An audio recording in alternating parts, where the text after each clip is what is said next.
તો એક અનોખું રાષ્ટ્રપ્રેમી ગામ જ્યાં દૈનિક ધ્વજવંદન કરવામાં આવે છે। વાત છે જામનગર નજીક આવેલા ફલા ગામની, જ્યાં શાળાના બાળકો, પંચાયતના કર્મચારીઓ અને રાષ્ટ્રપ્રેમી યુવાનો દ્વારા દૈનિક ધ્વજવંદન છેલ્લા 5 વર્ષથી કરવામાં આવે છે। 15મી ઓગસ્ટ અને 26મી જાન્યુઆરીનો દિવસ હોય ત્યારે દેશભરમાં ધ્વજવંદન કાર્યક્રમ થતા હોય છે, પરંતુ જામનગરનું એક અનોખું રાષ્ટ્રપ્રેમી ગામ જ્યાં દૈનિક રાષ્ટ્રધ્વજ ફરકાવવામાં આવે છે અને ગ્રામજનો ધ્વજવંદનમાં જોડાય છે।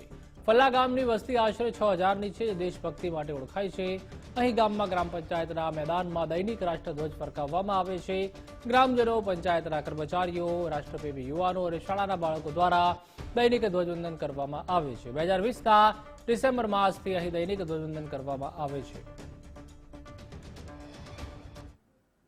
હિન્દુ રાષ્ટ્રનું પહેલું એવું ગામ છે કે જ્યાં બાળકો સવારે શાળાએ આવે છે એ પહેલા અમારા શાળાના મેદાનની અંદર જ રાષ્ટ્રધ્વજ ફરકાવેલો છે અને ભારત માતાની મૂર્તિ મૂકેલી છે।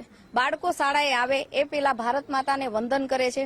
અમારી પ્રાર્થનાનો એક ભાગ છે રાષ્ટ્રગીત બોલવું। એ રાષ્ટ્રગીત સવારના રોજ અમે અહીંયા રાષ્ટ્રધ્વજ સામે બોલીએ છીએ। 365 દિવસ લોકો અહીંયા છે ને વંદન કરવા આવે છે। આજ પ્રિમાઇસીસમાં બેંક અને ગ્રામ પંચાયત આવેલી છે। અહીંયા લોકો આવતા જતા ભારત માતાને વંદન કરે છે અને રાષ્ટ્રધ્વજને પણ પગે લાગે છે અને બાળકો છે એ રોજ રાષ્ટ્રગીત બોલીને એનામાં પોતાના દેશભક્તિ કેળવાય એના માટેના ગુણો અમે વિકસાવીએ છીએ। 2020માં મેં ગ્રામ પંચાયતનું લોકાર્પણ કર્યું અને તિરંગાનું અનાવરણ કર્યું। ત્યારથી અમે રોજ 15મી ઓગસ્ટ અને 26મી જાન્યુઆરી જ નહીં પણ રોજના દિવસે અહીંયા ધ્વજવંદન અને રાષ્ટ્રગીત કર્યા પછી જ શાળાના બાળકો શૈક્ષણિક કાર્ય ચાલુ કરે છે અને એમાં ગ્રામજનો પણ જોડાય છે અને આ જ પ્રિમાઇસીસમાં બેંક આવેલી હોય તો બેંકે આવતા બહાર ગામના લોકો પણ આ કાર્યમાં જોડાય છે।